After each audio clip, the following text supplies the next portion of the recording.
ओम नमः सिद्धेभ्यः जय श्री ओम नमः सिद्धेभ्यः जय श्री ओम नमः सिद्धेभ्यः। मंगलम भगवान वीरो मंगलम गौतमो गणी मंगलम कुंद कुंदाद्यो जैन धर्मोस्तु मंगलम। सर्वमंगल मांगल्यम सर्व कल्याण कारकम प्रधानम सर्वधर्माणां जैनम जयतो शासनम। जैनम जयतु शासनम जैनम जयतु शासनम।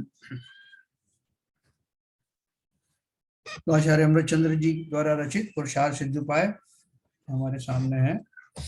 हमने अब तक 185 गाथाएं इसकी पढ़ चुके हैं और 5 पापों के त्याग रूप जो अणुव्रत थे उनके बारे में विस्तार से हमने पढ़ा। उसके बाद उनके जो सहायक 3 गुणव्रत हैं वो हमने पढ़े। मुनि धर्म में स्थापित होने के लिए जो प्रेरित करने वाले शिक्षा व्रत थे, 4 शिक्षा व्रत हमने पढ़े। अब वो जो अणुव्रतों में जो अतिचार लगते हैं, दोष लग जाते हैं, क्योंकि हम निरतिचार पालन करने का संकल्प लेने वाले हैं, इसलिए हमको उनके क्या अतिचार हो सकते हैं, उनमें जो मोटे मोटे अतिचार हैं। वैसे तो अतिचारों की संख्या ही बहुत हो सकती, लेकिन जो मोटे मोटे अतिचार हैं जो अक्सर हो जाते हैं, भूलवश हो जाते हैं, कभी जीवों को थोड़ा रिलैक्सेशन की आदत होती है ना, तो वो ले लेते हैं। तो उस पर इस वजह से जो अतिचार लगते हैं उनकी अपन चर्चा कर रहे हैं। तो अब तक हमने अहिंसा महाव्रत, अहिंसा अणुव्रत में और सत्य अनुव्रत में, अचौर्य अनुव्रत में, इन 3 के अतिचार पढ़े हैं। ब्रह्मचर्य अनुव्रत अतिचार, ब्रह्मचर्य व्रत का जो अनुव्रत का जो अतिचार था वो हमने कल थोड़ा सा टच किया था। आज थोड़ा हम विस्तार से उसको लेंगे। मैं आपको स्क्रीन शेयर करता हूँ।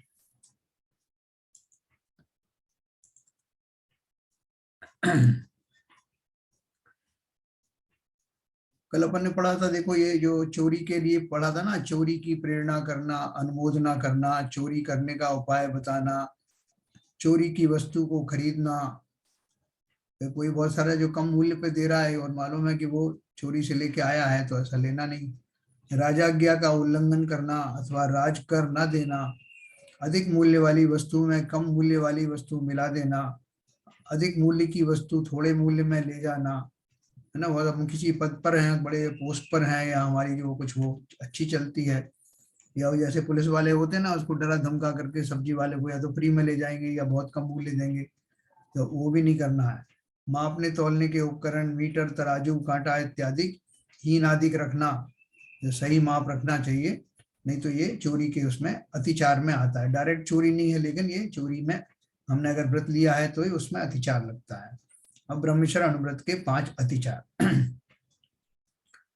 स्मर तीव्राभिनिवेशोडन अनंग क्रीणान्य परिणयन कर्णम अपरिग्रहीते तरयोर्गयोर्गमने चेतवरी कयो पंचे।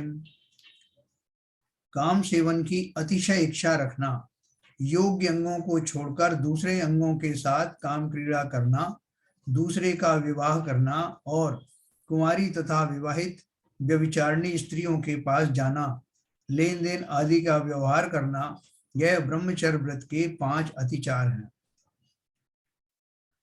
ना रत्नाकरण शापकाचार्य की गाथा भी नीचे दी उन्होंने, गाथा नंबर 60 में। इत्वरिका गमन, गमन का अर्थ है इत्वरिका जो व्यभिचारिणी स्त्री, उसके घर जाना अथवा उसे अपने घर बुलाना, धनाधिक लेन देन रखना, परस्पर वार्ता करना, श्रृंगार देखना, यह इत्वरी कागमन नाम के अतिचार हैं, है ना। देखो ये श्रृंगार देखने की जो बात है ना, ये बहुत ज्यादा कीमती चीज है, बहुत इंपॉर्टेंट चीज है। जो पहले महिला संगीत वगैरह होता था, महिला जो उत्सव होते थे, तो उसमें ये इंश्योर किया जाता कि कोई पुरुष उसको ना देख रहा हो। और आज का जो महिला संगीत का जो स्वरूप है वो ये है कि महिलाएं कम और पुरुष ज्यादा होते हैं, और कोई ना तो पुरुषों को कोई लज्जा है ना स्त्रियों को कोई लज्जा है, भाई वो चाहते हैं एक दूसरे को देखें। तो इस तरह की जो भाव है, ये कुत्सित भाव जो है, ये तो अनाचार ही हैं, अतिचार तो क्या कहें। अब देखो टीका दिया है इन्होंने, काम भोग विषय सेवन करने की अत्यंत लालसा रखना, जो अंग विषय सेवन करने के हैं उन्हें छोड़कर मुख नाभि आदि अनंगों में रमण करना, दूसरे के पुत्र पुत्रियों का विवाह करवाना या करना, व्यभिचारिणी वेश्या अथवा कन्या इत्यादि के साथ लेन देन आदि व्यवहार रखना, वार्तालाप करना, रूप श्रृंगार आदि देखना, व्यभिचारिणी विवाहित स्त्री के साथ भी इसी प्रमाण व्यवहार करना, यह 5 ब्रह्मचर्य अनुव्रत के अतिचार हैं। ये तो उन्होंने बहुत मोटा मोटा बताया है। वास्तव में तो इसके बहुत, जैसे मैंने आपको कल बताया था कि शील के 9 बाड़ें होती हैं और 18,000 शील के जो हैं, जो भेद हैं वो हैं, जिसमें दोष लगता है। कृतकार्यता अनुमोदना से है, मन से, वचन से, काया से है, जितनी तरह की स्त्रियां हो सकती हैं, जैसे लकड़ी की बनी हुई है या लेप है, या और दूसरी तरह की जो है मूर्तियां आदि हैं, किताबों में छपे हुए चित्र हैं, ऐसे सब मिला के मल्टीप्लाई करके 18,000 दोष शील में लगते हैं। और देखो ये चीज बहुत ही ज्यादा संवेदनशील है। इसमें होने वाली जरा भी हमारी चंचलता हमारे लिए बहुत दुखों का भविष्य में संकट खड़ा कर सकती है।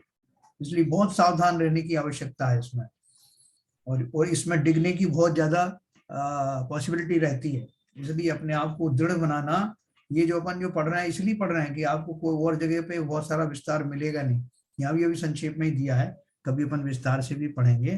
तो जो चंचल वृत्तियां होती हैं, जिस दिन प्रमाण सागर जी कह रहे थे कि बाकी चीजों से तो आदमी फिर भी बच जाता है, जैसे ज्यादा उम्र हो जाती है, सख्त हो जाता है, तो उसको धन आदि कमाने की वांछाएं भी कम होने लगती हैं। लेकिन ये इस तरह के जो भाव हैं, काम आदि के भाव हैं, जीव को ऐसी दशा में भी, जब वो योग्य भी नहीं होता, तब भी इस तरह से भाव रूप से ऐसा चिंतन उसका हो सकता है। उस चिंतन से अपने आप को बचाने के लिए हमें उसका पूरा स्वरूप समझ करके और अपनी विचारधारा को डाइवर्ट करते रहना चाहिए। तो अभी आज हम पढ़ेंगे परिग्रह परिमाण वृत्त के 5 अतिचार। परिग्रह परिमाण वृत्त भी है ना, उसमें देखो क्या होता है, उसमें बहुत सारी संधियां लोग निकालते हैं।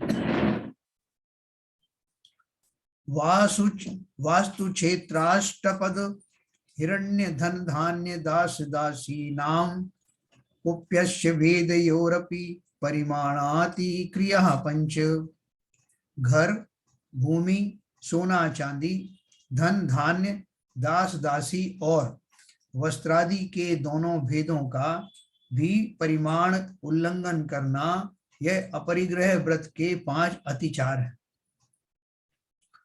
देखो इसमें अर्थ दिया है, घर और क्षेत्र का परिमाण बढ़ा देना, सोना चांदी का परिमाण बढ़ा देना। बढ़ा देने का अर्थ क्या है? जो आपने जैसे नियम लिया था कि मैं अपने घर के अलावा कहीं नहीं जाऊंगा, या जिस क्षेत्र में मेरा घर है उससे बाहर नहीं जाऊंगा, तो अभी आपने उसमें एक संधि निकाली कि भाई साहब घर का मतलब है कि जहां जहां मैं रहता हूँ, जैसे मेरे बेटे का घर है कहीं और, या मेरी जो है बेटी का घर है, कोई और दूसरा घर है जिसमें मैं कभी जाता हूँ, तो वो भी तो मेरा ही घर है ना, इसलिए वो उसमें भी जा सकते हैं। ऐसा खुद ही अपने आप में डिसाइड कर लेना। लेकिन जिस समय नियम लिया था उस समय नियम में हमने यही सोचा था कि मेरा घर जहां मैं परमानेंटली रहता हूँ, उस घर से, उस क्षेत्र से बाहर नहीं जाना। लेकिन प्रमादवश या किसी लोभवश हम उसमें बढ़ोतरी कर लेते हैं, तो ये अतिचार लगता है। फिर सोना चांदी का परिमाण बढ़ा देना, कि मैंने साहब इतना सोना इतना चांदी का रखा था, और उसमें संधि निकाल लेना कि नहीं साहब वो हमने तो इतना ही रखा था, हम खरीद के थोड़ी लाए, किसी ने दे दिया तो वो रख लिया। इस तरह परिमाण बढ़ा देना, ये सब अतिचार में है। गाय भैंस घोड़ा गेहूं चना आदि का परिमाण, यानी किसी ना किसी बहाने से जो हमने नियम संकल्प लिया है उससे ज्यादा उसकी मर्यादा में कमी कर देना, अर्थात उस परिमाण को बढ़ा देना, ये इस दोष में अतिचार में आता है। दास दासी का परिमाण बढ़ा देना, कुप्य अर्थात गर्म और सूती दोनों प्रकार के वस्त्रों का परिमाण बढ़ा देना, इस प्रकार ये 5 परिग्रह परिमाण व्रत के अतिचार हैं। इसमें धन का भी लोग बोलते हैं ना कि साहब मैंने 1 लाख रुपए का रखा था कि मैं अपने 1 साल में 1 लाख रुपए से ज्यादा अपने पास नहीं रखूंगा, मतलब उसका 1 लाख रुपए का ट्रांजेक्शन इससे ज्यादा का नहीं करूंगा। और वो बोले भाई साहब वो क्या है कि मैंने डाल दिया था उसको एफडी में या शेयर मार्केट में या कहीं और डाल दिया था, वो डबल ट्रिपल हो गया, तो मैं क्या करूं? मर्यादा तो मेरी उतनी की थी और मैंने और अलग से कमाया भी नहीं। लेकिन हमें बहुत दृढ़ता से विचार करना चाहिए कि हमने वो परिमाण व्रत लिया किस लिए था, जिससे कि मेरे संकल्प विकल्प उसी दायरे में रहें, उससे ज्यादा का आकुलता में ना बढ़ाऊं। और वो धन आपके पास बढ़ गया है तो हमने नियम लिया उसके साथ में बाकी का दान करो या किसी और को दो, आपको उससे ज्यादा का ट्रांजेक्शन करना ही नहीं है। ब्याज में बढ़ गया, जिसमें बढ़ गया, पहली बात तो नियम लेते समय बहुत सब तरह से विकल्प सोचना कि अगर इससे बढ़ गया तो मैं क्या करूंगा, कम रहा तो क्या करूंगा, किसको देना होगा तो कैसे करूंगा, सब पूरा सोच करके। और फिर भी अगर नहीं सोच पाए तो जितना परिमाण लिया है उससे और कम कर लेना, है ना। जैसे किसी ने छोड़ा आगे सामने गोभी छोड़ दी, अब जिस समय गोभी छोड़ी उस समय उसकी विकल्प नहीं आए कि कौन सी गोभी छोड़ी। अब 4-5 तरह की गोभी होती है ना, फूल गोभी, पत्ता गोभी, गांठ गोभी, बंद गोभी, बहुत सारी चीजें। तो आपने जिस समय नियम लिया उस समय तो आपने ये गोभी के करके नियम लिया गया, गोभी का त्याग है। कहीं आपको कोई किसी तरह का वैराग्य हो गया हो, गोभी को बनते देखकर, उसमें कीड़े देखकर आपने नियम ले लिया। अब बाद में किसी ने आपको प्रलोभन दिया कि भाई साहब आपने तो वो जो त्याग किया था वो आपने फूल गोभी का किया होगा, ये तो पत्ता गोभी है ना, इसे तो आप खा सकते हो।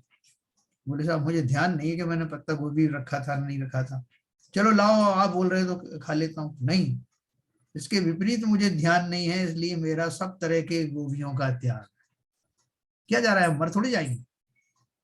ऐसे उस परिमाण को और ज्यादा बढ़ा देना, आसक्ति अपनी निरंतर कम करते चले आना। अगर याद नहीं है तो अब याद कर लो कि अब मुझे इससे और भी आगे जाना, एक दिन तो सब छोड़ना ही है, छूट ही जाना है।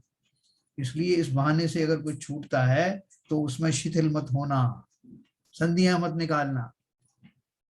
तो इसलिए बोला आप जलेबी का त्याग करोगे, बहुत सारे लोग प्रलोभन देंगे, वैसा वो तो आपने जब त्याग किया था वो तो हलवाई की होगी, ये तो घर में बन रही है। तो कोई बोलेगा कि नहीं वो घर में भी बन रही है और ये मावे की बन रही, नथिंग डूइंग। मुझे अपने रागों पर अंकुश लगाना है, इसलिए सभी प्रकार की जलेबियां चाहे घर में बनाओ चाहे मावे से बनाओ, मेरा त्याग है, क्या हो जाएगा। ऐसे अपनी वृत्तियों को और संकुचित और दृढ़ करते चले जाना, उसमें संधि लेकर के उसको बढ़ाना नहीं, बहुत दोष लगता है। तो इस तरह हमने ये परिगय परिमाण वृत्त में जो 5 जो अतिचार लगते हैं वो अपन ने पढ़े। ये सब जो है इसमें बिल्कुल सिंबॉलिक दिए हैं, इसके भेद निकालेंगे तो जो है असंख्यात भेद होंगे, ये तो मोटा मोटा दिया है। अब दिग्व्रत के 5 अतिचार, अपन ने दिग्व्रत पढ़ा था ना, दिशाओं का जो बांधना था, ऊर्ध्व मदस्ता मदस्तातिर्गव्य गव्यतिक्रमः क्षेत्र वृद्धिराधानम स्मृत्यंत प्रश्य गदिताः पंचेति प्रथम शीलस्य। ऊपर नीचे और समान भूमि की हुई मर्यादा का उल्लंघन करना, अर्थात जितना प्रमाण किया हो उसमें बाहर चला जाना, परिमाण किए हुए क्षेत्र की लोभादिवश वृद्धि करना और स्मृति के अलावा क्षेत्र की मर्यादा धारण करना, अर्थात मर्यादा को भूल जाना। इस प्रकार 5 अतिचार प्रथम शील अर्थात दिग्व्रत के कहे गए हैं। देखो मैं आपको इसका और अर्थ बताता हूं। मर्यादा की हुई ऊपर की दिशाओं का उल्लंघन करना, जैसे पर्वत पर चढ़ना या हवाई जहाज से आकाश में ऊपर उड़ना, ये बड़ा मुश्किल काम है, क्योंकि जब मैं ऊर्ध्व दिशा का नियम लेता हूं कि ऊपर की दिशा में मैं इतने से ऊपर नहीं जा सकता हूं, तो हम शास्त्रों में लिखे अनुसार उस दिशा का निर्धारण तो कर लेते हैं, लेकिन उसकी पॉसिबिलिटी के बारे में नहीं सोचते कि मैं हवाई जहाज में जाऊंगा तो हवाई जहाज वाले को तो कहूंगा नहीं भैया थोड़ा नीचे चलाना हवाई जहाज, मेरा इतने ही कई नियम है, इससे ऊपर मैं जा नहीं सकता। वो तो अपने हिसाब से लेके जाएगा ना। तो आप अपना परिमाण उस हिसाब से बनाइए कि मैं बैठूंगा ही नहीं हवाई जहाज, या बैठा तो मैं देश में ही रहूंगा, बाहर नहीं जाऊंगा इंटरनेशनली, थोड़ा बहुत तो उसमें भी अंतर आता है। या घंटे, कितने घंटे तक मैं हवा में रहूंगा, इसका भी नियम ले सकते हैं अपन। बहुत सारी चीजें लेकर के उसको हमको संकुचित करना है, बढ़ोतरी नहीं करना। तो इसलिए उनके लिखा मर्यादा की हुई ऊपर की दिशाओं का उल्लंघन करना, जैसे पर्वत पर चढ़ना या हवाई जहाज से आकाश में ऊपर उड़ना। मर्यादा की हुई नीचे की दिशाओं का उल्लंघन करना, जैसे गहरे कुएं में घुसना, समुद्र में डुबकी लगाना अथवा कोयला आदि की खान में उतरना, है ना। अभी नहाने के लिए आप गए, तो साहब एक स्विमिंग पूल में चले गए, बोले साहब मेरा जो है वो नीचे की दिशा का जो है नियम है, इसलिए 4 फुट वाले ही उसमें स्विमिंग पूल में ही जाऊंगा साहब, 6 फुट वाले में नहीं जाऊंगा। जिस भावना के साथ में वो नियम लिए जाते हैं उनको समझना। स्विमिंग पूल के पानी में असंख्यात जीव छान के थोड़ी भरा हुआ है वो, ना वो प्रासुक किया हुआ है। कितने जीवों का घात होता है, आप 4 फीट में जा रहे हैं, 10 फीट में जा रहे हैं, जाना ही नहीं। अगर मैंने नियम लिया है दिग्व्रत देश व्रत में, तो अगर मैं लेना चाहता हूँ ये सब दिशाओं का बंधन करना चाहता हूँ, तो जो नीचे की जो दिशा है उसका भी इस तरह से मैं कर सकता हूँ, नहीं जाना मुझे। तो उस माध्यम से इतने जीवों का जो है वो ह्रास बचेगा, मेरे विकल्प जो है वो कम होंगे, और कभी डूबने उबने के प्रसंग से भी बच जाओगे। तो ये नीचे की दिशा का हो गया। गहरे कुएं में घुसना, समुद्र में डुबकी लगाना अथवा कोयला आदि की खान में उतरना। तीसरा है मर्यादा की हुई तिर्यक दिशाओं का उल्लंघन करना। तिर्यक दिशा मतलब जो जो ऊपर नीचे ये सब है ना, उसके अलावा जो कोने में जो दिशाएं होती हैं वो तिर्यक दिशाएं कहलाती हैं। जैसे गुफा इत्यादि में प्रवेश करना, ये गुफा वगैरह, और तिर्यक का एक अर्थ ये भी है कि जो गुफा है ना तो नीचे में आ रही, ना ऊपर में आ रही, ना समतल में आ रही, तो ऐसी जो जगह है वहां भी नहीं जाना। मर्यादा किए हुए क्षेत्र को बढ़ाना, अर्थात जो दिशाओं का प्रमाण किया था उसे लोभ के वश से अधिक बढ़ा लेना, यह अतिचार प्रमाद या मोह से होता है ना। क्षेत्र में अपन बोल दिए भाई साहब मैं 500 मीटर की दूरी तक की जो है चीजों का जो है मेरा उससे बियॉन्ड का त्याग है।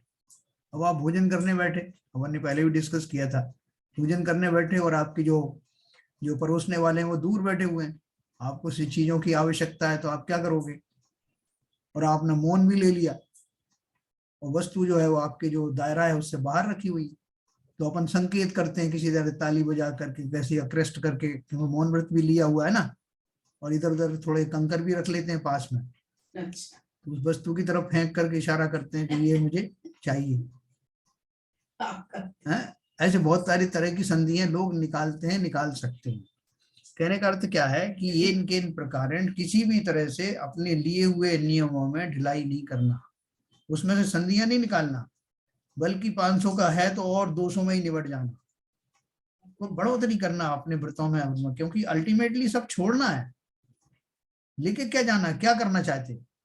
इस बहाने से ये नियम संयम आदि ये आपके लिए एक मर्यादा देने वाला का काम करते हैं।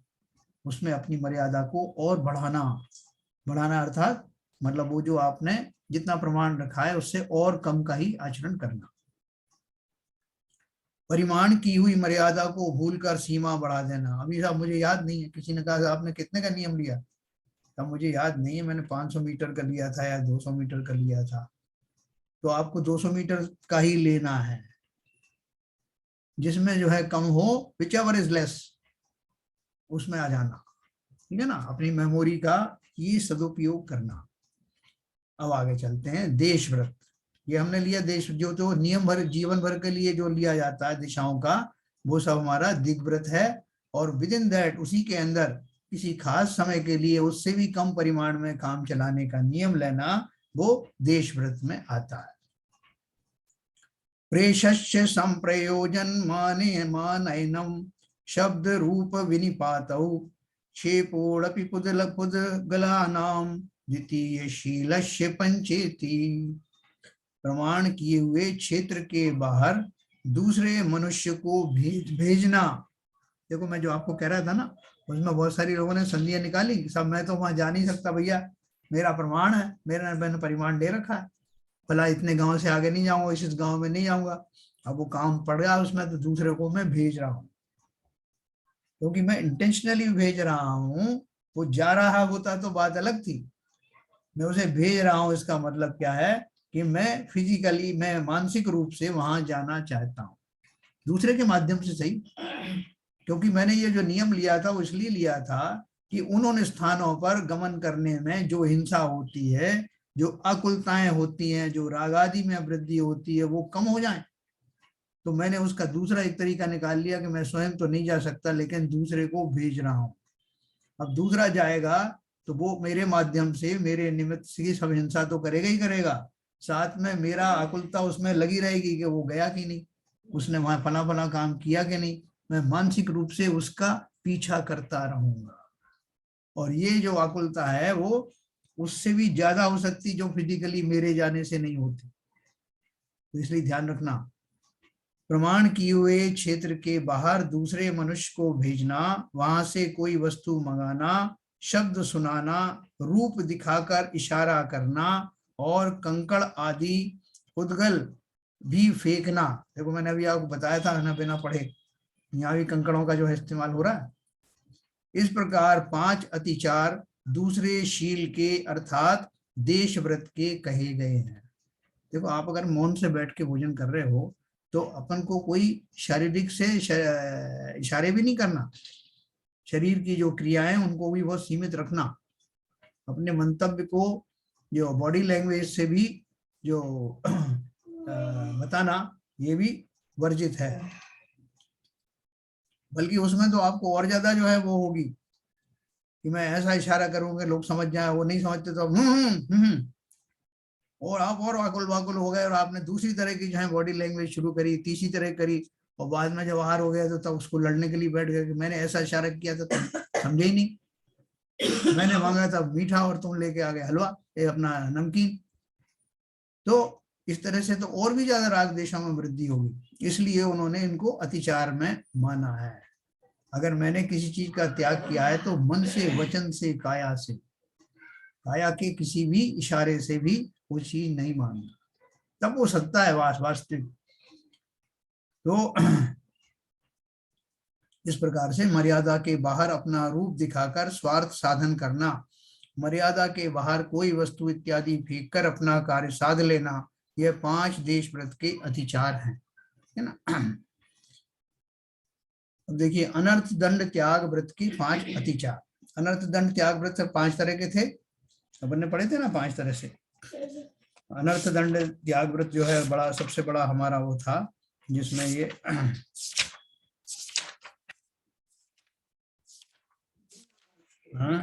अप्रयोजन, हाँ अपन ने पढ़ा था ना, अप्रयोजन जो वस्तुएं हैं उनको ग्रहण करना या उसमें उनको किसी तरह से उनका दोष लगाना, ये सब उसमें आता था नरदंड में। नरदंड में हिंसा प्रदान, अपध्यान त्याग व्रत था, पापोपदेश त्याग व्रत, प्रमादचर्या त्याग व्रत, हिंसा दान त्याग व्रत और दुष्श्रुति त्याग व्रत, ये 5 जो है इसके अनर्थ दंड थे।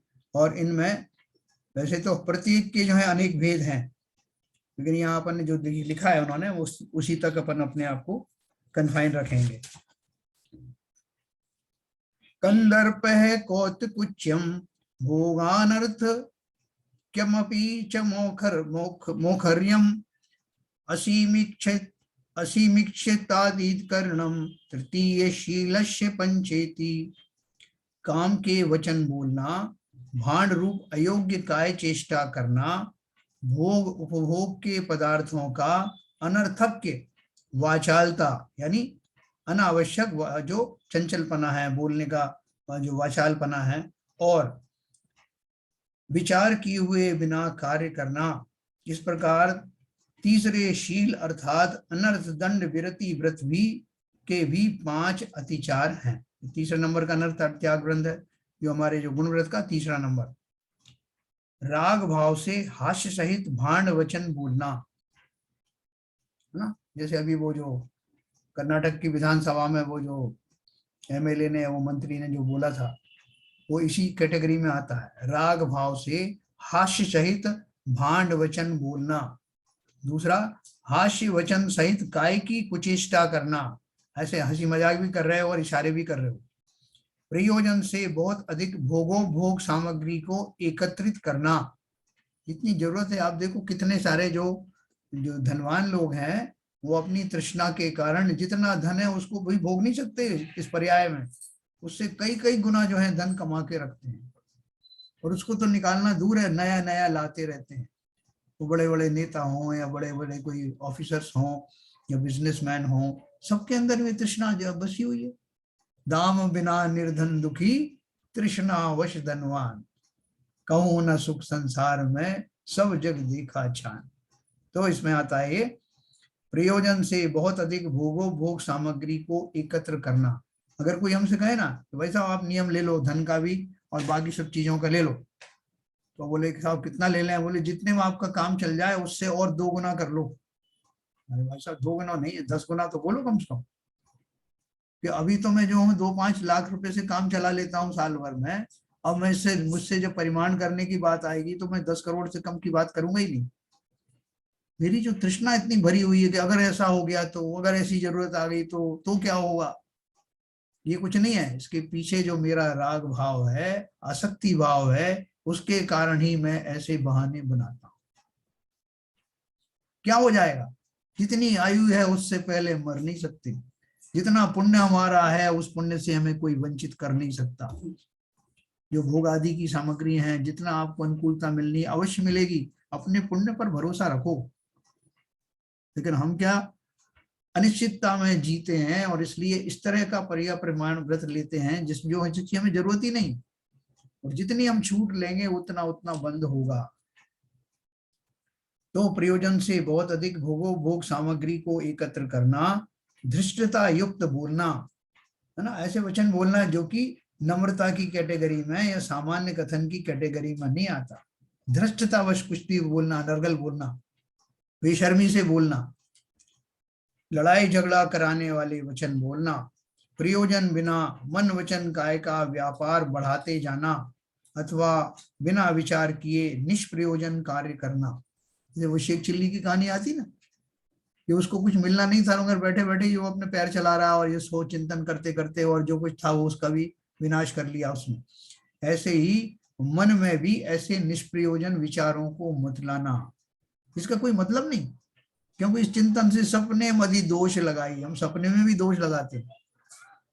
इसलिए बहुत सावधान रहना। अगर मेरे विचारों की का डायरेक्शन कोई गलत चल रहा है तो तुरंत सावधान हो जाना, अपने विचारों को वहां से मोड़ देना, इसमें कुशलता लाना, अपने उपयोग को दूसरी तरफ लगा देना, धर्मादि की बातों में लगा देना। यही 5 अनर्थ दंड त्याग व्रत के अतिचार हैं। ये तो उन्होंने बहुत मोटा मोटा दिया है, अपन विस्तार में कभी पढ़ेंगे, योगसार आदि ग्रंथ पढ़ेंगे तो उसमें ये सब पढ़ेंगे। अब सामायिक शिक्षा व्रत के 5 अतिचार, ये 3 गुण व्रत हो गए, अब ये शिक्षा व्रत की बात आ गई।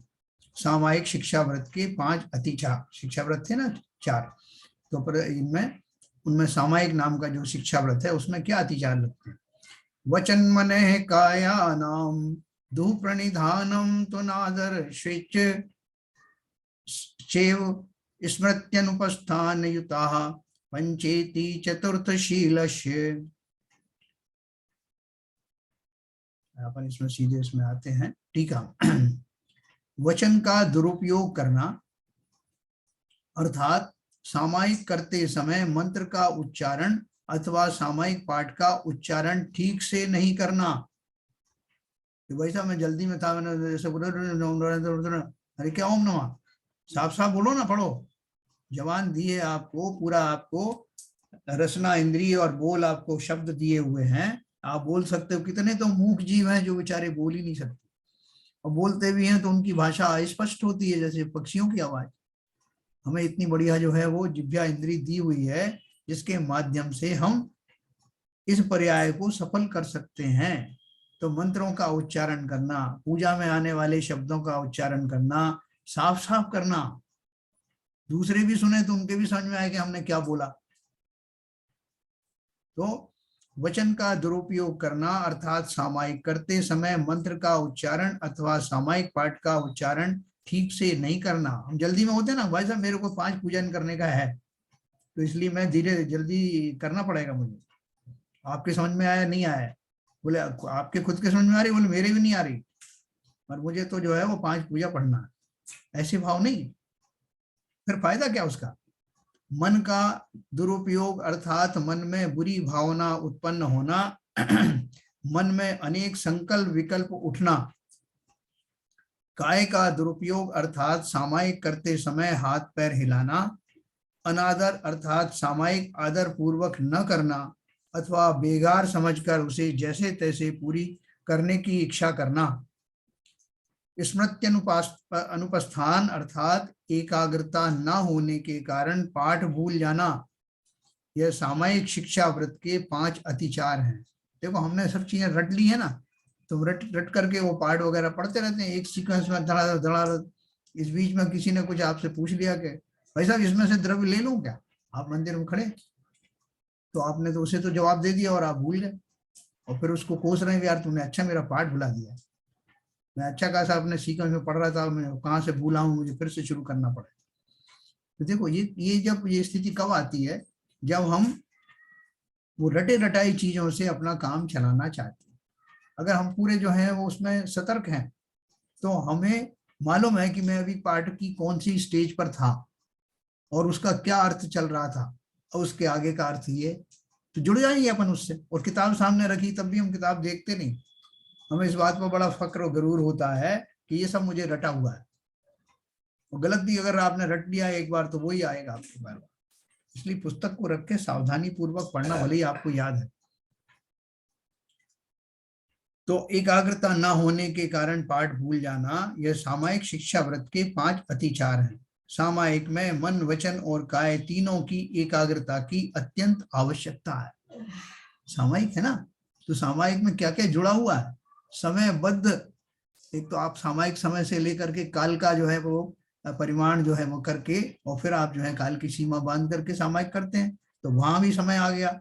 दूसरा समय का अर्थ है आत्मा, आत्मा की बात है, आत्मा की बात तो हमेशा ही करना है, लेकिन वहां आपने एक पर्टिकुलर पीरियड में जब कुछ अपने आप को बांधा है, संकल्पित किया है कि मैं इस काल में अपने मन वचन काय को सब जगह से समेट कर समस्त उपयोग को एकत्रित करके अपनी आत्मा में लगाऊंगा, तो एकाग्र होने की परम आवश्यकता है।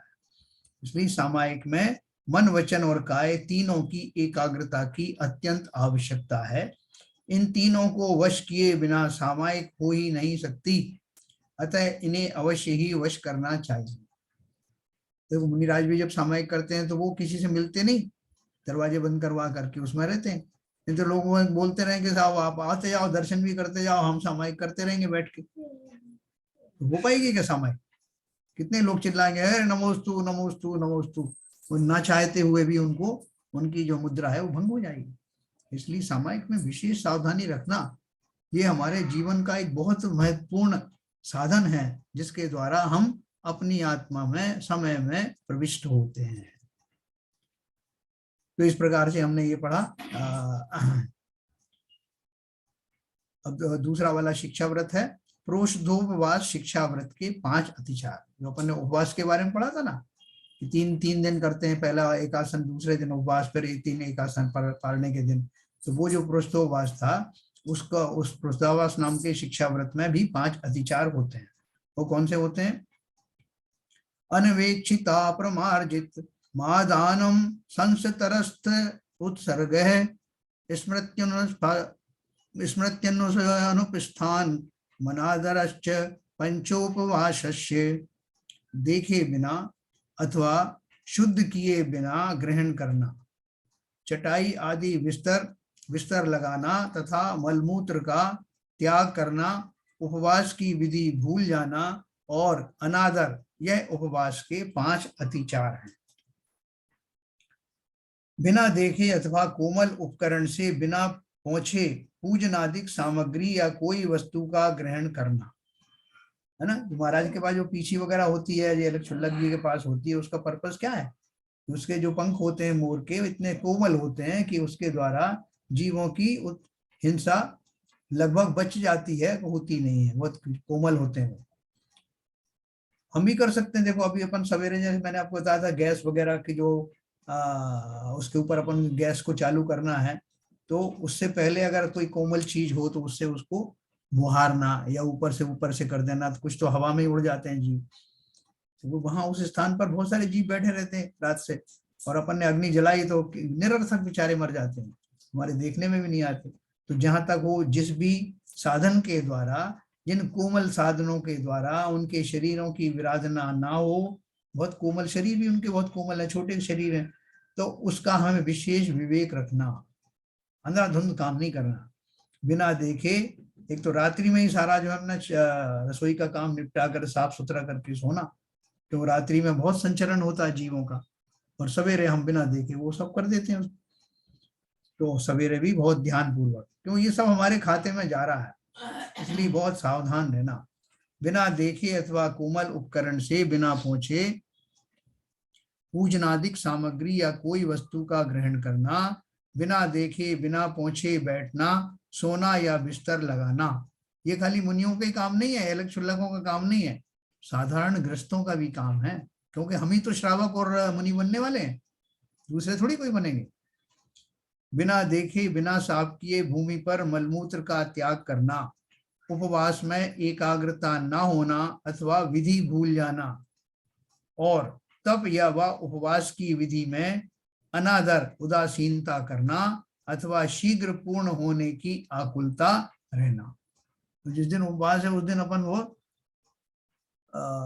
बड़े घबराहट में रात निकलते हैं, कितने बज गए, रात 3 बज गए, अभी तो 3 घंटे और बाकी है पारने में, ऐसे भाव नहीं रखना, क्योंकि वो कोई सजा नहीं है, हमने अपने पूर्ण होश हवास में उस तरह के संकल्प लिए हैं, और संकल्प किस लिए लिए हैं, अपने रागों को अपनी कषायों को मंद करने के निमित्त से वो हमने संकल्प लिए, तो वो हमारे लिए तो अद्भुत है।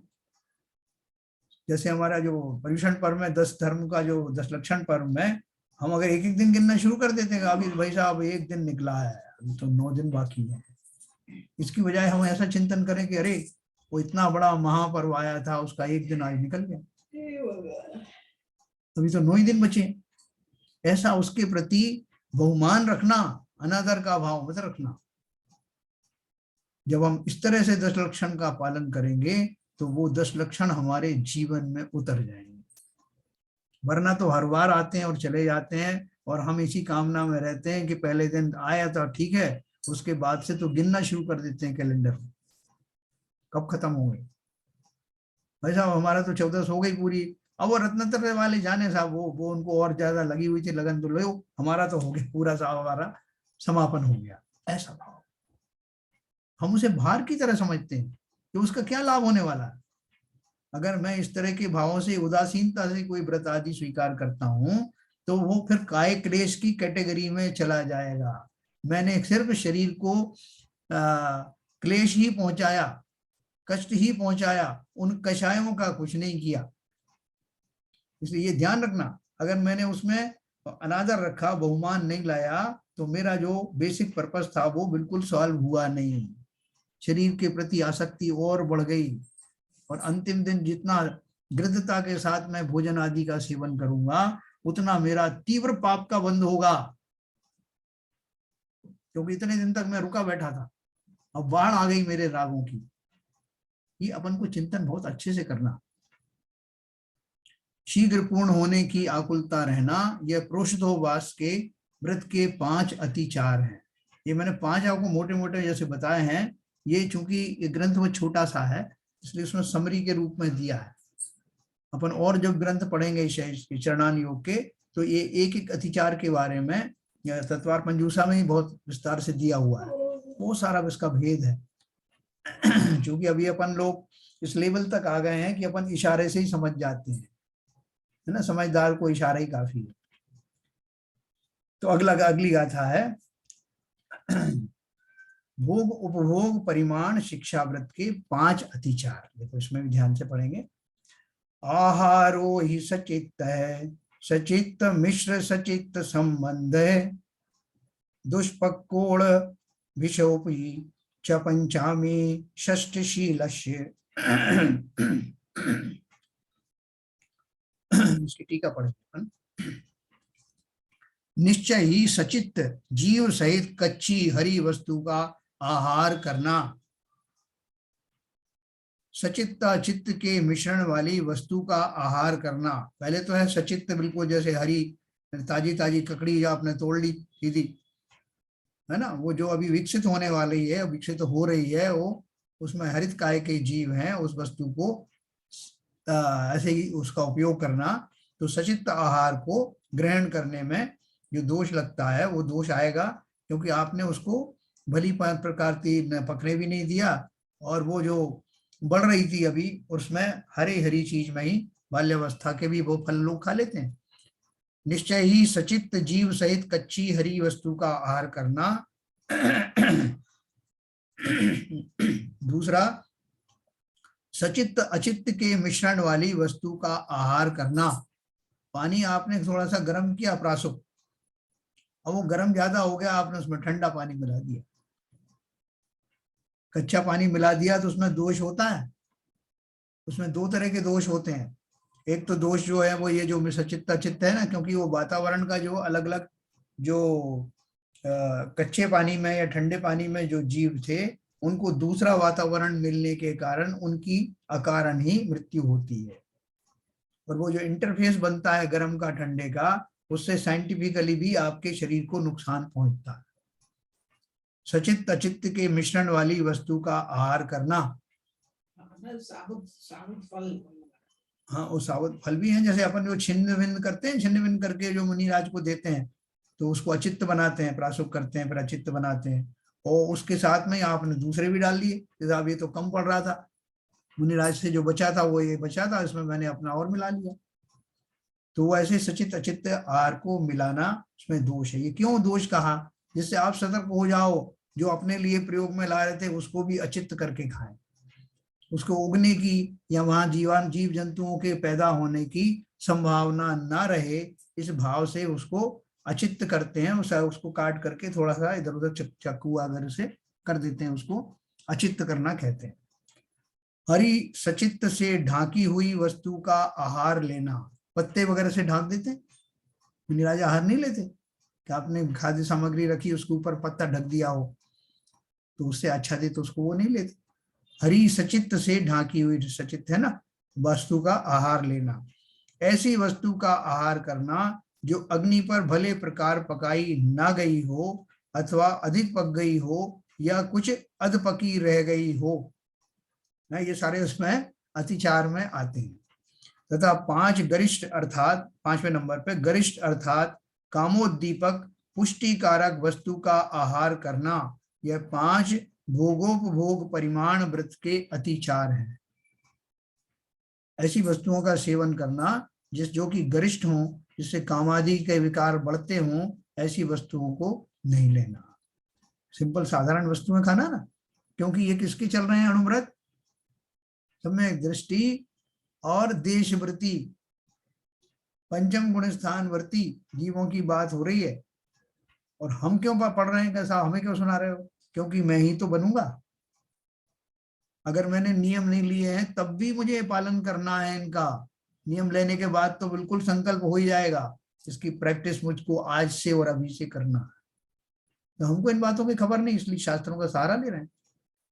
ये सोच के मत छोड़ देना अभी हम कौन से श्रावक बने हैं साहब, अभी हम कौन से मुनि बने, हमें मत सुनाओ। कौन बनेंगे? वो कहाँ से आएंगे मुनि बनने वाले और श्रावक बनने वाले? आसमान से उतरेंगे? हम ही लोग हैं। इसलिए हमें भली प्रकार से इन वस्तुओं को, इन जानकारियों को समझना है। भावार्थ है, यद्यपि यह भोग परिमाण शिक्षा व्रत का पालक श्रावक अभी सचित्त का त्यागी नहीं है, तो भी जो मैंने आपसे कहा, सचित्त त्याग प्रतिमा के पालन के अभ्यास के लिए तथा खाद्य पदार्थों में अधिक लालसा मिटाने के लिए ही उसे इन अतिचारों को टालना चाहिए। ठीक है सर। अब ये बाकी के 2 मैं आपको कल सुनाऊंगा आपको, भैया व्रत और अपना अतिथि संविभाग संलेखना, इनके 5 अतिचार अपन कल पढ़ेंगे।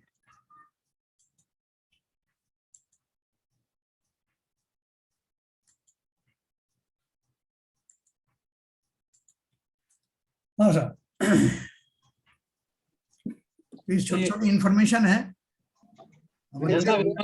हाँ, अत्याचार के अलावा फिर ये अपना कपट का भी अपने को दोष लगेगा फिर ये सब चीजों में। अत्याचार तो हो गया, एक तो हमने व्रत लिया, हाँ, और फिर उसमें हमने संधि निकाली, अत्याचार तो लगेगा ही लगेगा। हाँ, कपट का भी लगेगा, बिल्कुल लगेगा। और किसको ठग रहे हो? हम मायाचारी द्वारा किसको ठग रहे हैं? सबसे पहले तो स्वयं को ठग रहा हूं, और बाद में मालूम रहता है अपने को मालूम भी है हम हाँ कपट कर रहे हैं, क्योंकि ऐसा तो है नहीं है, बुद्धि इतनी तो है कि हम ये संधि निकालना है तो हमने अपने मतलब के हिसाब से निकालना है, बिल्कुल। तो जानबूझ के कपट कर रहे हैं। अब घर वालों ने आपको बोल दिया कि आपका आज मीठे का त्याग है भाई साहब, आपने बोला कि मीठे का नहीं, मेरा सिर्फ शक्कर का ही त्याग था, गुड़ तो ले खा ही सकता हूँ, मैं किशमिश तो ले ही सकता हूँ। किशमिश दोनों गाल में दबा करके फीकी चाय पी सकता हूँ, है ना। तो ये जो संधियां हम निकाल रहे हैं किसको ठग रहे हैं? हो सकता है घर के लोग आपके आतंक के कारण या आपके रिस्पेक्ट में ज्यादा नहीं आए इसलिए आपको कुछ नहीं कह रहे हैं, लेकिन अंदर से तो वो भी जान रहे हैं। भाषा में एक संधि इसमें है, जी यदि किसी ने केवल नाम से ही उनका त्याग किया है कि मुझे चीनी नहीं खानी है, तो जैसे हमारे सेठी जी हैं वो चीनी नहीं खाते, हाँ शुगर का त्याग है, हाँ अब वो गुड़ भी खा गुड़ ले लेते हैं या वो ले लेते हैं, हाँ तो जिस पर्टिकुलर जिस चीज का त्याग है उसमें कोई संधि नहीं होनी चाहिए। अगर आपने मीठे का त्याग किया है तो सब मीठा आ गया, बिल्कुल तो सही, केवल नाम से अगर त्याग किया है तो वही चीज आएगी। बिल्कुल सही। वो तो बात सही है, जिस चीज का त्याग किया है उसके अलावा की बात है। हाँ हाँ मायाचारी कपट का सवाल है, आचार्य हाँ जी, इसको जो कवर किया है वो अत्याचार में ही कवर किया, पर वो अत्याचार के अंदर ही आ जाता है पूरा। मेरा एक प्रश्न है सर, जी आपने अनर्थ दंड व्रत के जो अत्याचार कहे हाँ उनका कोरिलेशन में ढूंढ रहा हूँ, अनर्थ दंड व्रत में क्या क्या आता है हाँ उससे।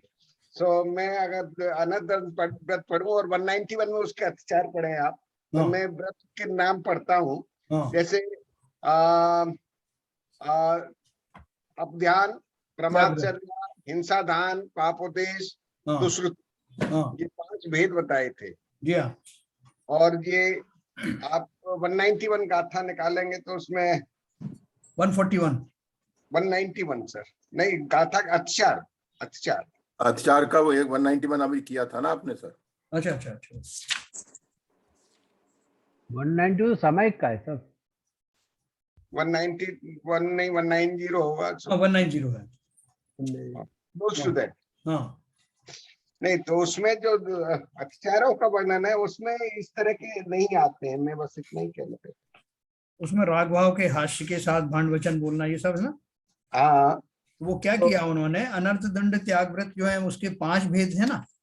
हाँ, अब ध्यान था, हिंसा हाँ दान था, पापोदेश था, दुष्कृति है। उन्होंने क्या किया, उन 5 को एक कंक्लूडिंग फैक्टर में उसमें डाल दिया, 5 के संबंध में समराइज कर दिया है उसको। समराइज कर दिया। अगर उसको मैं अलग अलग करके कहूंगा तो आपको वो अपन को वहीं चलना पड़ेगा जहां उसकी अपन ने व्याख्या की थी। फिर तो 5 into 5 25 हो जाए।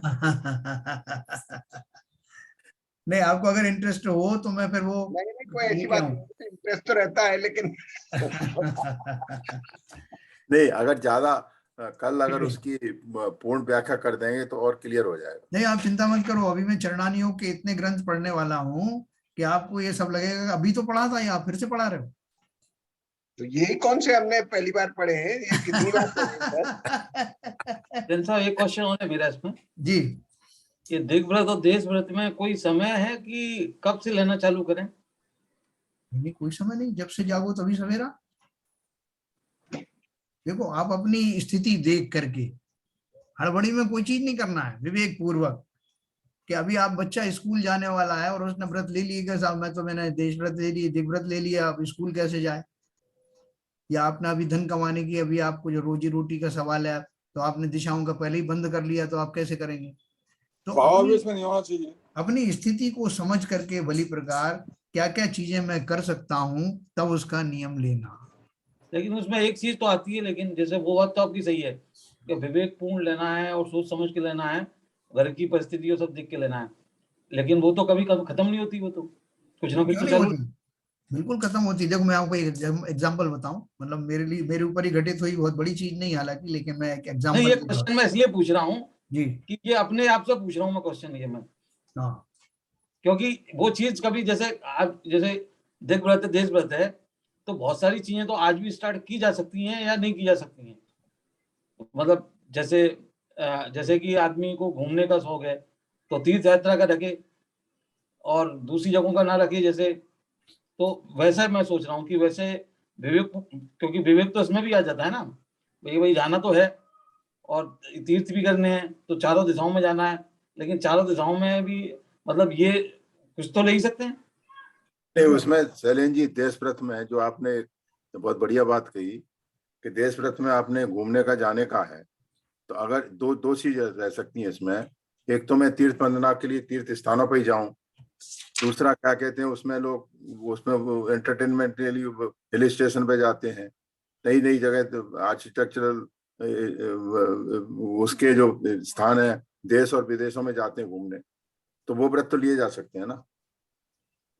तो देश व्रत में वो लिमिट कर सकते हैं कि मैं केवल तीर्थ स्थानों की वंदना के लिए ही जाऊंगा करूंगा, मुझे यहाँ पर क्या कहते हैं बागडोगरा क्या कहते हैं एयरपोर्ट से वहाँ असम मेघालय देखने नहीं जाना है, कश्मीर में क्या कहते हैं गुलबर्ग में बर्फ कैसी पड़ती है उसको देखने नहीं जाना है। भाई साहब आगे इसको पहले हम क्षेत्र के हिसाब से बांध दें, जैसे कि सबसे पहले हम कहें कि इंडिया में ही रहेंगे, आउट ऑफ इंडिया नहीं जाएंगे जी। इस समय आज की स्थिति में तो हमें पूरा ही पाप लग रहा है ब्रह्मा यूनिवर्स का, हमारे कोई वृत्ति नहीं है। अगर हम इसको बांध करके केवल दुनिया तक लावे, दुनिया से ला करके फिर अपने देश तक लावे, फिर देश से फिर और छोटा करके केवल लिमिटेड बनाए, तो धीरे धीरे उस क्षेत्र में आए तो हम शायद समझता हूँ कि इसको हम सफलता से प्राप्त कर सकते हैं। हाँ देखो, उसमें क्या अंदर से हमारे ऐसे भाव होना चाहिए। बिल्कुल सही है। फिर आकुल व्याकुल नहीं हो गया, अरे मैंने नियम ले लिया, वो ऑस्ट्रेलिया वाला लड़का बुला रहा है, वो कह रहा है इतनी तारीफ कर रहा है वहाँ की। सही बात है। अंदर में बिल्कुल आकुलता नहीं होनी चाहिए। मैं तो एक स्टेप और आगे बताता हूँ। मैं हम समेश शिखर जी गए मान लो, अब समेश शिखर जी में हमारे भाव है कि हमें 3 दिन में पूरी वंदना करनी है, लेकिन अगर मैंने ऐसा नियम ले लिया कि मैं जल्दीबाजी नहीं करूंगा, आज सिर्फ ऊपर की वंदना ही करूंगा, दूसरे दिन आपने देखा कि नीचे भी इतने मंदिर हैं, मैंने संकल्प लिया कि आधे ही मंदिर की वंदना आज करूंगा, तो मैं बड़े चैन से बड़े आराम से उनकी वंदना करूंगा पूरे भाव के साथ। बिल्कुल सही कह रहे, बिल्कुल सही है ना, हड़बड़ी में सबको कवर करना क्यों करना। हाँ हाँ, वो लाभ तो मुझे मिला ही नहीं ना, खाली कवर करने से फिजिकली थोड़ी लाभ मिलता है। बिल्कुल सही कह रहे। तो ऐसे हम हर चीज में कर सकते हैं। मैं आपको बताऊं कि जैसे मैंने रात्रि भोजन का जो त्याग किया तो कैसे किया, मतलब कोई तारीफ की बात नहीं है। मैंने देखा कि मेरा ऑफिस और घर के बीच में कुल 5-7 मिनट का रास्ता है पैदल, तो 5 बजे मेरा ऑफिस खत्म होता है तो मैं आराम से 5:15 बजे तक घर आ जाता हूँ, तो क्यों ना रात्रि भोजन का त्याग किया जाए, ऐसा मैंने सोचा। बिल्कुल सही है। और उस दिन का दिन है कि वो निभ गया। श्रीमती जी ने बहुत सपोर्ट किया कि बिल्कुल सही है, जब आप कर सकते हो तो करो ना, क्योंकि मन में तो अभिलाषा बनी होनी चाहिए ना कि मुझे ये करना है, और अपन ढूंढने के लिए उसके लिए तरीका ढूंढ रहे हैं कि कब वो मौका आए। अगर हम पॉजिटिव रहेंगे तो ये व्रत अपने आप पल जाएंगे कि मुझे करना है। एक्चुअली मन से ही शुरू होता है, मन पे ही खत्म होता है। बिल्कुल सही कह रहे भाई। मन के हारे हार है, मन के जीते जीत।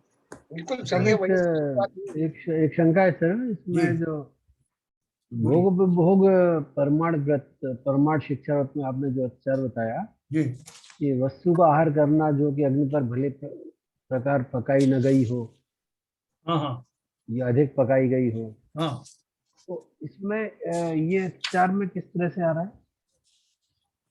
अतिचार में इस तरह आ रहा है, बताता हूँ कौन सी वाली का था ये 193। अच्छा हाँ। निश्चय से सचित्त आहार, सचित्त मिश्र आहार, सचित्त के संबंध वाला आहार, दुष्पक्व आहार, जैसे ज्यादा पक गया हो या कम पका हुआ हो, है ना। देखो ज्यादा पक गया है अगर, तो वो उसके अंदर में वो जो एक तो कार्बन जो है, अगर आप फिजिकली देखो तो उसमें कार्बन जो है बन जाता है, वो सब जो ज्यादा पका हुआ चीज है वो कार्बन में कन्वर्ट हो जाता है। और दूसरा उसमें किसी जीव भी पड़ जाते हैं जो ज्यादा पका जीव पड़ हुआ। जाते हैं। हाँ, जीव तो मर जाएंगे। जीवों की उत्पत्ति होती है। देखो हर एक जीव के अलग अलग वातावरण में जीवित रहने के लिए वातावरण होता है।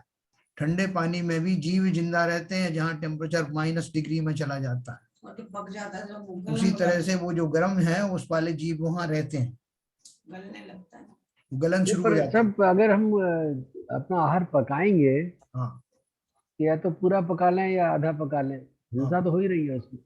तो अपन और ज्यादा करें, नहीं तो हो सकता है अगर कच्ची खाएं तो ठीक है, उसको कम होगी हिंसा। नहीं देखो जो अपन को शास्त्र बहुत सी चीजें अपन को नहीं मानो, तो वो शास्त्रों में जो उल्लेख किया गया है, ऐसी वस्तुओं का किया गया है जो हमारे ज्ञान से परे हैं। हम उनको समझ सकते हैं कि ऐसा क्यों होता होगा, लेकिन है तो सही, क्योंकि सर्वज्ञ की वाणी में आया है, इसलिए वो उसमें कुछ ना कुछ तो होगा। अब खाली हम अपने उसको लॉजिक लगा सकते हैं कि ऐसा क्या होता होगा, उसको क्वेश्चन तो अपन नहीं कर सकते, लिखा है तो सही लिखा होगा, कुछ चीज गल जाती है ना। है ना, कुछ उसका कारण होगा जो हम उसको एनालाइज नहीं कर पा रहे हैं, हो सकता है। ये सब बात ये है अगर साइंटिफिक दृष्टि से देखें हाँ तो जब वो टाइट्रेशन करते हैं वो पर्टिकुलर पॉइंट पे ही टाइट्रेशन होता है, कलर चेंज होगा ना, हाँ, पहले होगा ना बाद में होगा। तो बराबर। जो अध पका है और ज्यादा पका है, हाँ, अगर ज्यादा पका रहे हैं तो आप अग्नि हिंसा ज्यादा हो रही है, अग्नि हाँ। ज्यादा जला रहे हैं, हाँ, तो वो भी एक अत्याचार हुआ। आपको बहुत जितनी सही, बहुत सही, वेरी गुड, वेरी आपकी गुड। आपको जितनी जरूरत है उतने टाइम तक आप पकाइए। अच्छा कच्चा पका रहे हैं तो इसका मतलब वो पक नहीं पाया है, तो वहां भी हिंसा हो रही है। मेरा मेरा मेरा मेरा जो लॉजिक है वो ये ये है, कच्चा होने में हिंसा कहाँ हो रही सर? कच्चा तो पका क्यों रहे हैं आप? हाँ तो आप नहीं, भले पका तो नहीं रहे, पका नहीं आप कच्चा खा लें। नहीं कच्चा खा आप, जैसे लौकी है, आज साइंटिफिक दृष्टि से कच्चा खाने के भी लोग बोलते हैं कच्चा खाइए, तो फिर पकाइए मत।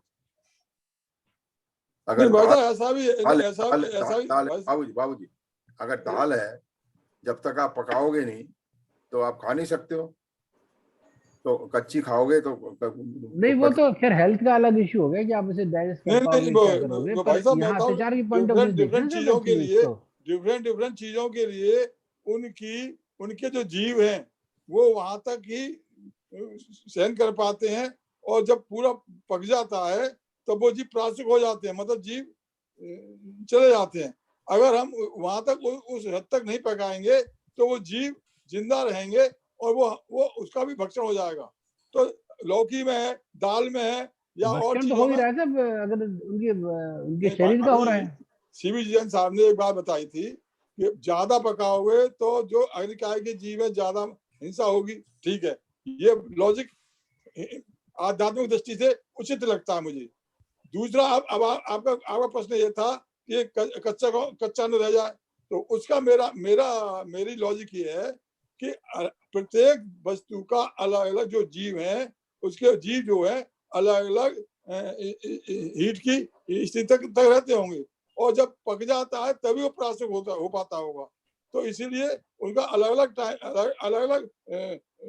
उसके जीव हिंसा से बचने के लिए उस हद तक पकाना आवश्यक है। नहीं बाबूजी, लॉजिक है।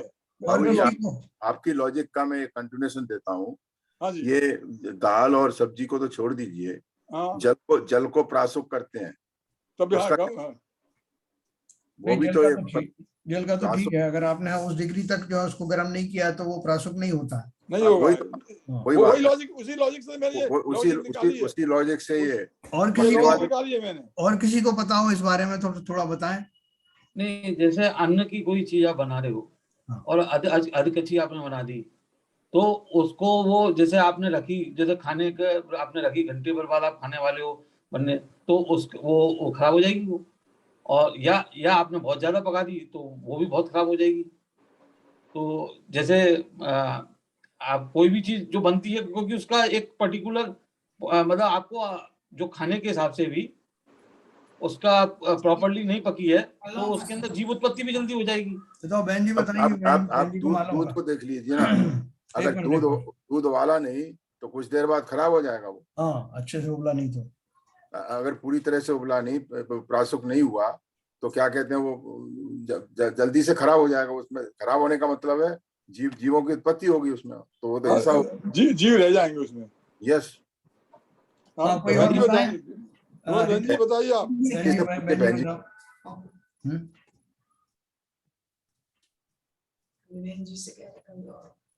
वो आ नहीं रही ना। हाँ, एक तो ना ये है कि जैसे ये तो सभी को समझ में आ रहा है कि चीजें ज्यादा पक जाती हैं या अध कच्ची रहती हैं तो वो अपनी मर्यादा के समय से पहले खराब होने लगती हैं। मतलब जितना उनका मर्यादा का समय है, जैसे पानी को थोड़ा सा गर्म किया तो उसका 6 घंटे की मर्यादा है, उसने पूरा उबाल दे दिया, खद्दा लगा दिया, तो उसकी 24 घंटे की मर्यादा है। तो ऐसे हर चीज की मर्यादा है। तो लेकिन अब उसको डिटेल में इतना ज्यादा नहीं बताया गया है। तो अध कच्चा और अध पक, जो ज्यादा पक जाने से उनकी मर्यादा का समय अलग हो जाता है। एक चीज तो ये है। और फिर जो मुझे अपनी समझ में आता है कि अगर हम अध कच्चा और ज्यादा पका हुआ भोजन अगर कर लेते हैं, तो सबसे पहले तो हमारी उसमें लोभ कषाय दिखाई देती है कि हमारी उसमें कषाय की वृद्धि हो रही है। फिर दूसरी क्या होता है, वैसा खाने से जो शारीरिक और मानसिक स्थिति है दोनों बिगड़ती हैं और हाँ, उससे नियमों का पालन करने में कठिनाई होती है। नहीं होती है, वो भी एक पॉइंट है। बहुत बढ़िया, बहुत बढ़िया। तो ये मुझे 2-3 चीजें मुझे नहीं, समझ सही में सही है, आई। बिल्कुल ठीक है। जी। तो आप जो है हाँ, और ये जो साइंटिफिक रूप से भी साइंस भी यही कहता है कि कोई भी चीज अगर आप ज्यादा पका लेंगे तो उसकी न्यूट्रिशन वैल्यू बिल्कुल चली जाएगी। फिर आप पकाने का पर्पस ही खत्म हो गया आपका कि आप पोषण के लिए उसे खा रहे हैं और वो पोषण आपको मिलेगा ही नहीं। हाँ, वो ही हो गया ना, वो उसी से लेकिन शारीरिक और मानसिक हाँ, स्थिति, और शारीरिक स्थिति में परिवर्तन आ जाता है ना, और हाँ, शारीरिक और में परिवर्तन आएगा तो मानसिक में तो आएगा ही आएगा। तो फिर हम नियमों का पालन नहीं कर पाएंगे पालन ना नहीं कर फिर। पाओगे तो वैसे हिंसा और होगी। आंटी एक मैंने कभी पहले पढ़ा था कि पहले लोग ऐसा पका के नहीं खाते थे, तो फिर जो है पाचन में प्रॉब्लम आने लगी, तो आदिनाथ भगवान से पूछने गए तो उन्होंने बताया कि आपको थोड़ा इसको पका के खाना होगा, ऐसा कहीं आया था। नहीं, वो है ही ना, कच्चा जो है वो खाने की जो मानसिक वो शरीर का कंस्ट्रक्शन वैसा नहीं होता, कच्चा हजम हो जाए।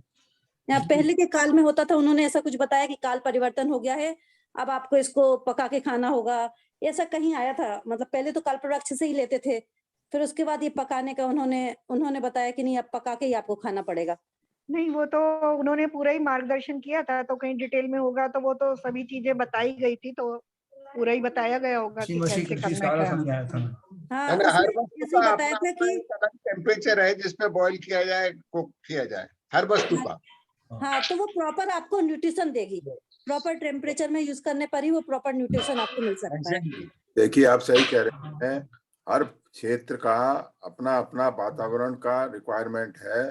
अगर आप ठंडे देशों में जाओगे तो वहाँ पे रिक्वायरमेंट इसके अलग हैं, और गर्म देशों के रिक्वायरमेंट अगर हैं, जहाँ ट्रॉपिकल क्लाइमेट है, जहाँ ठंडी गर्मी दोनों होती है, उनके रिक्वायरमेंट अलग हैं।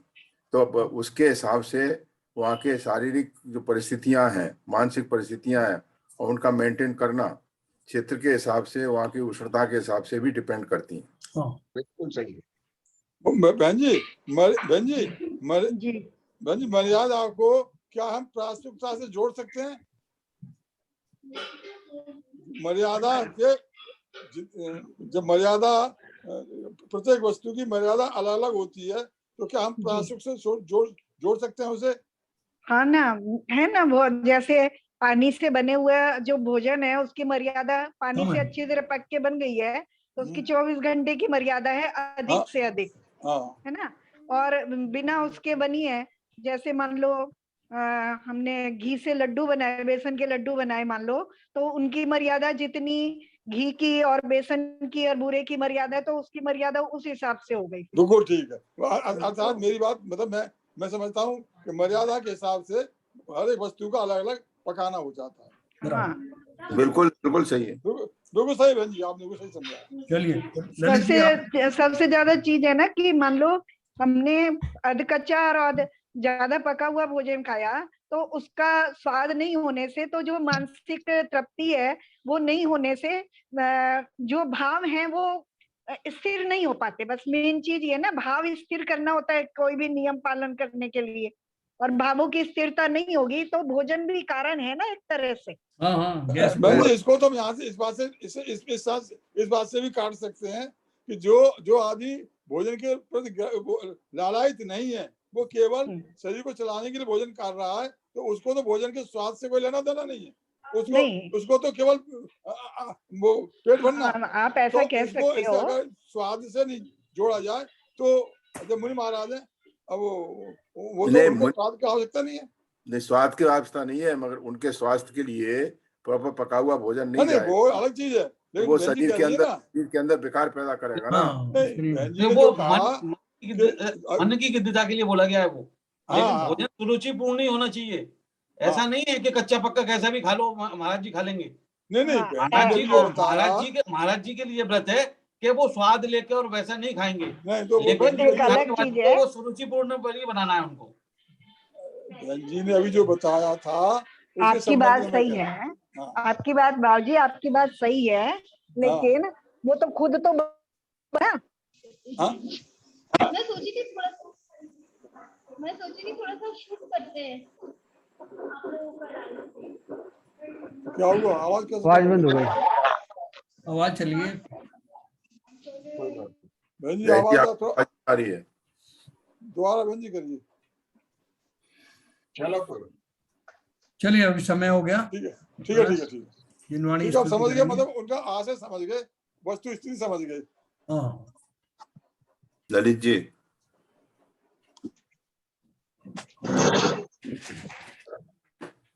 नित्यतम नाश वे को ज्ञान के प्रकाश वे को आपा पर भास वे को भानु सी बखानी है।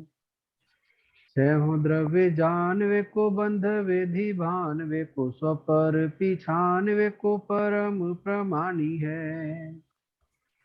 अनुभव बताए वे को जीव के जताए वे को काहू न सताए वे को भवे और आनी है। जहाँ तहाँ तार वे को पार के उतार वे को सुख विस्तार वे को यही जिनवाणी है।